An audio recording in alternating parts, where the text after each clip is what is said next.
Students, ये video rotational motion के ऊपर है और रोटेशनल मोशन के ऊपर मैंने टॉपिक वाइज थोड़े थोड़े छोटे छोटे वीडियोस बनाए हैं।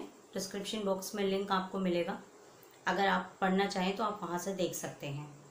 रोटेशनल मोशन में एक सबसे दिक्कत का टॉपिक आता है कि जहाँ पर आप लोगों को दिया रहता है कि कोई रॉड है तो मोमेंट ऑफ इनर्शिया बताइए, कभी परपेंडिकुलर एक्सिस पे बताइए, कभी नॉर्मल पे बताइए, कभी कहीं बताइए। कभी सॉलिड का दे देते हैं निकालने को, कभी रिंग का दे देते हैं, कभी डिस्क का दे देते हैं। एक तो वो इतने सारे फॉर्मूले होते हैं, फिर उनका डेरिवेशन होता है और फिर वो सवाल होते हैं। और इसी की वजह से रोटेशनल मोशन वाला जो चैप्टर है कई बार बच्चों के लिए एक टफ टास्क बन जाता है। तो मैं नहीं कहती हूँ कि चैप्टर बहुत आसान है, मैं आपको बहुत आसान कर दूँगी, ठीक है, क्योंकि याद करना और समझना बहुत दिक्कत करता है। तो मैं क्या कर रही हूँ कि मैं आपके लेवल पे पहुँच कर के कोशिश कर रही हूँ कि वो समझा ऐसा पढ़ा सकूँ कि आपको कुछ वो चैप्टर तैयार हो जाए। तो इसमें जो मोमेंट ऑफ इनर्शिया अलग अलग निकाला जाता है, जैसे रॉड के लिए, फिर सॉलिड स्फीयर के लिए, फिर सिलेंडर के लिए, डिस्क के लिए, रिंग के लिए। तो मैं कोशिश कर रही हूँ आपके साथ इस वीडियो में एक एक लूँगी और उससे रिलेटेड एक एक क्वेश्चन लेने की कोशिश करूँगी, जिससे आपको एक कंसेप्ट समझ में आ जाए। जैसे आपने मेरा वीडियो देखा, आपको समझ में आ गया, ठीक। अब आप उसको करते हैं तो आपको नहीं दिक्कत होता है कि अब हम क्या करें, इन्होंने तो पढ़ा दिया। लेकिन अगर मेरे वीडियो के भी क्वेश्चंस को आप प्रैक्टिस कर लेंगे काफ़ी 2-3 बार, तो भी आपको कोई भी क्वेश्चन होगा बहुत हेल्प करेगा उसको समझने में, और शायद आप उसको सॉल्व भी कर पाएँ। तो चलिए मैं शुरू कर रही हूँ। मोमेंट ऑफ इनर्शिया में ले रही हूँ सबसे पहले जो केस है वो एक थिन रॉड का। बहुत पतली रॉड है जिसकी लेंथ इतनी ज़्यादा है कि उसकी जो चौड़ाई है, ब्रेथ है, वो नेग्लिजिबल है। That means I am going to take the moment of inertia for a rod. तो मान लीजिए आपकी एक ये रॉड है, ठीक है, इसकी कोई ये लेंथ एल है, क्लियर, और जिसकी ब्रेथ जो है वो नेग्लिजिबल है, जिसको हम इग्नोर कर सकते हैं। लेंथ के आगे उसकी ब्रेथ नेग्लिजिबल है। तो इस केस में आपको ज़्यादातर दो क्वेश्चंस पे काम होता है, दो जगह दो तरीके से आपको क्वेश्चन इसमें पूछे जाते हैं। ये मैंने लिख दिया है। जैसे देखिए, पहला आपको पूछा जाता है perpendicular axis through its centre.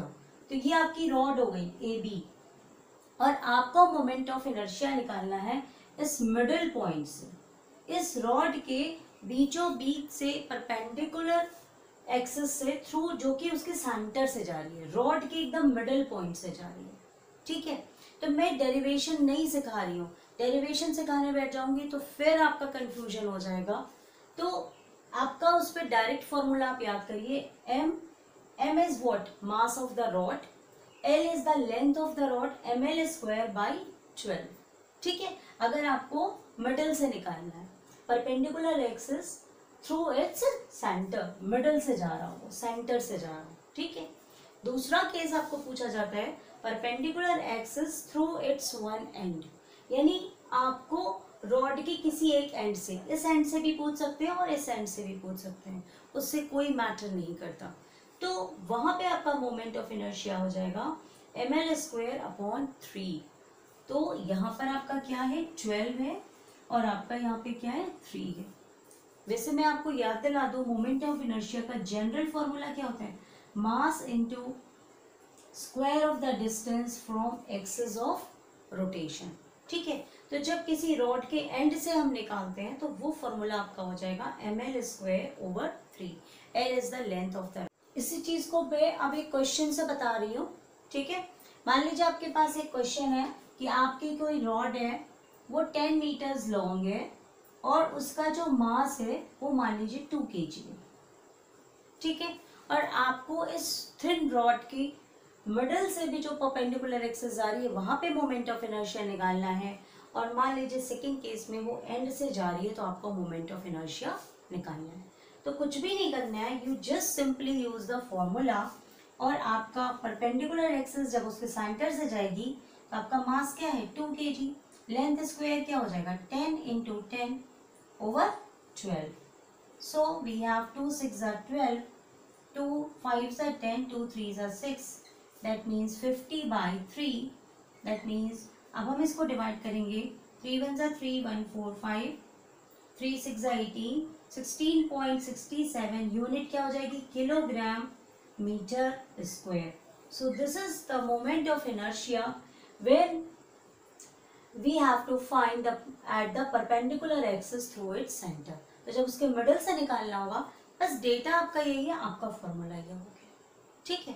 अब मान लीजिए एक सेकेंड क्वेश्चन है, आपको जो एक्सिस जा रही है वो रॉड की एक एंड से जा रही है, तो आपको मोमेंट ऑफ इनर्शिया निकालना है. तो आप सिंपली इस फॉर्मूले में रखेंगे, तो आपका क्या हो जाएगा, मास कितना है 2 kg, लेंथ स्क्वायर 10 × 10 over 3.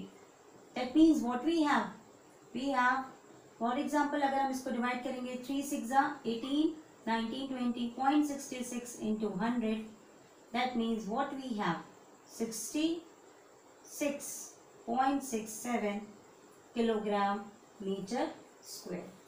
तो आपको सिंपल ये सॉल्व करना है. तो आपको फॉर्मूला याद रखना है, moment of inertia for the thin rod अगर मिडल से जा रहा है तो ml²/12, किसी एक सेंटर के वो एंड से जा रहा है तो ml² वही रहेगा बाई 3. ओके. चलिए अब इसके बाद मैं आपको नेक्स्ट टॉपिक बता रही हूँ मोमेंट ऑफ इनर्शिया का. इसी में सॉरी एक चीज और रह गई है, कभी कभी रेडियस ऑफ गायरेशन पूछ लेते हैं.